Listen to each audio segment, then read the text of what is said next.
जय हिंद दोस्तों।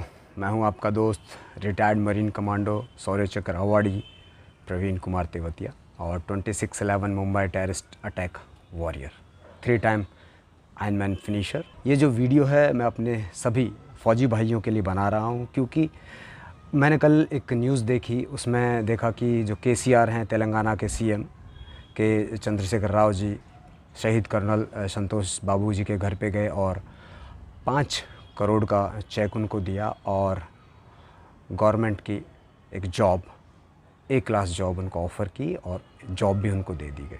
उनको उनकी पत्नी को एक प्लॉट भी दिया, क्योंकि हमारे देश में दोस्तों मरने वालों को ही सम्मान मिलता है, मरने वालों को ही मान मिलता है। आप ज़िंदा हो और आप कुछ भी कर रहे हो तो किसी के ऊपर कोई फ़र्क नहीं पड़ता है, चाहे आपने कुछ भी किया हो।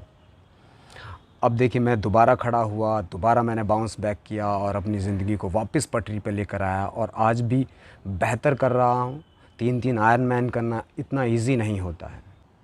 आज दोस्तों मैं बताना चाहूँगा कि आज मेरे पास ना तो नौकरी है, ना मेरे पास खुद का घर है, और मेरा भविष्य तो आप छोड़ दीजिए, भविष्य क्या है ये मुझे भी नहीं पता। लेकिन मैं ज़िंदा हूँ, मेरा परिवार बहुत खुश है। मुझे ज़िंदा देख के जब मैं पहली बार इंजर्ड होके जब घर पे पहुँचा था तो अपनी माँ को देखा, अपने पापा को देखा, अपने भाई को देखा, अपने परिवारजन को देखा और पत्नी को जब देखा तो एक जो संतोष है, जिस संतोष की बात का जो स्माइल थी उनके चेहरे पे मुझे देख के, वो एक अलग ही थी।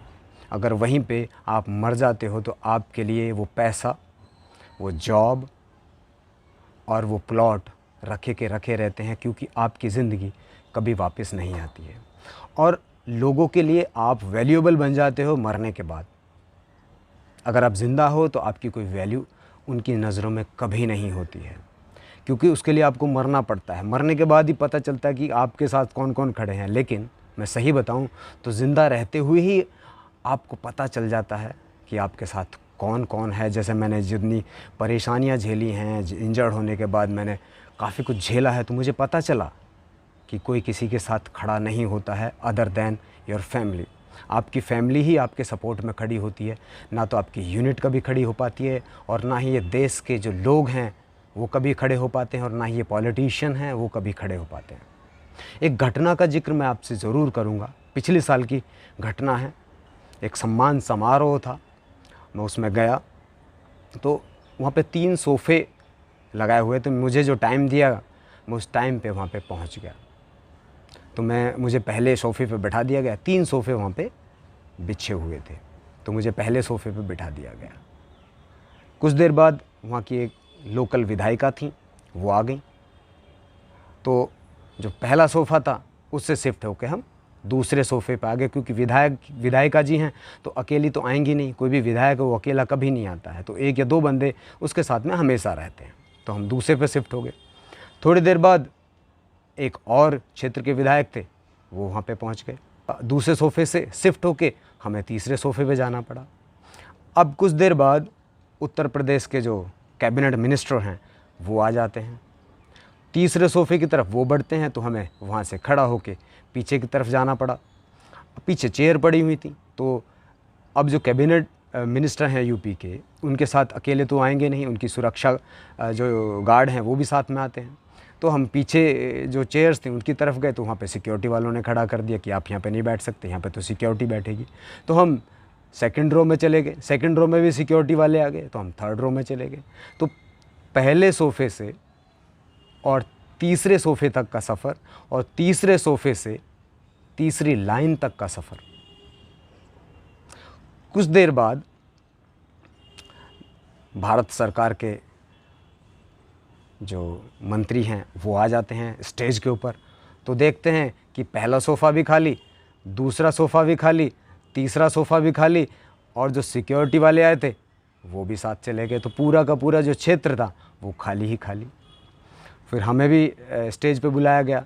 तो स्टेज पे दोस्तों हमें पहचानने के लिए कोई नहीं था, चाहे वो भारत सरकार कैबिनेट के मंत्री रहे हो, यूपी कैबिनेट के जो मंत्री हैं वो रहे हों, चाहे वो क्षेत्र के विधायक रहे हों, चाहे कोई भी रहा हो उस जगह पे।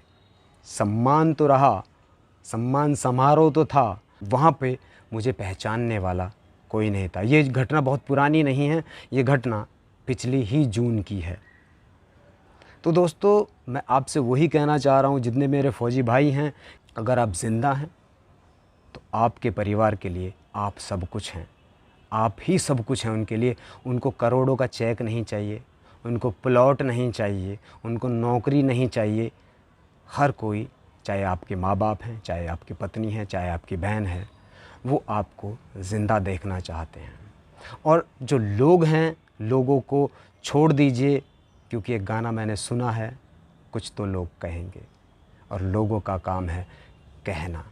क्योंकि यहाँ पे आपके मरने के बाद ही आपकी डेड बॉडी पे लोग पॉलिटिक्स करते हैं।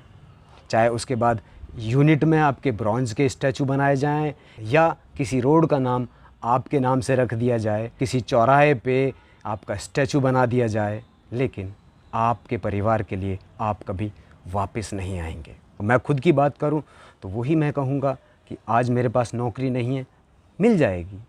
आज मेरे पास अपना खुद का घर नहीं है, कल को बना लेंगे, फिर बना लेंगे। जब पैसे आएंगे, जब मेहनत करेंगे, तो फिर पैसा कमाया जा सकता है। अगर आप ज़िंदा हैं तो सब कुछ किया जा सकता है। अगर आप ज़िंदा ही नहीं हैं तो कुछ भी नहीं किया जा सकता है। आपके परिवार का ध्यान रखने वाला, आपकी पत्नी का ध्यान रखने वाला, आपके बच्चों का ध्यान रखने वाला कोई नहीं रहता है। अगर मैं शहीद हो गया होता 150 लोगों को बचाते हुए, तो महाराष्ट्र गवर्नमेंट, यूपी गवर्नमेंट और सेंट्रल गवर्नमेंट उस समय पे इतनी पैसों की बारिश कर देती, लेकिन मैं उनके लिए कभी वापस नहीं आ पाता। वो मायूसी, वो आंसू कौन पूछता। आज मैं देखता हूँ मेरी माँ बहुत खुश होती है जब मैं उनके पास रहता हूँ, और बड़ी हंसी आती है मुझे जब मैं देखता हूँ कि कोई किसी के घर पे विज़िट करने गया है, सीएम गया है, डिप्टी सीएम गया है, या कैबिनेट मिनिस्टर किसी के शहीद के घर गया है। पता है क्यों?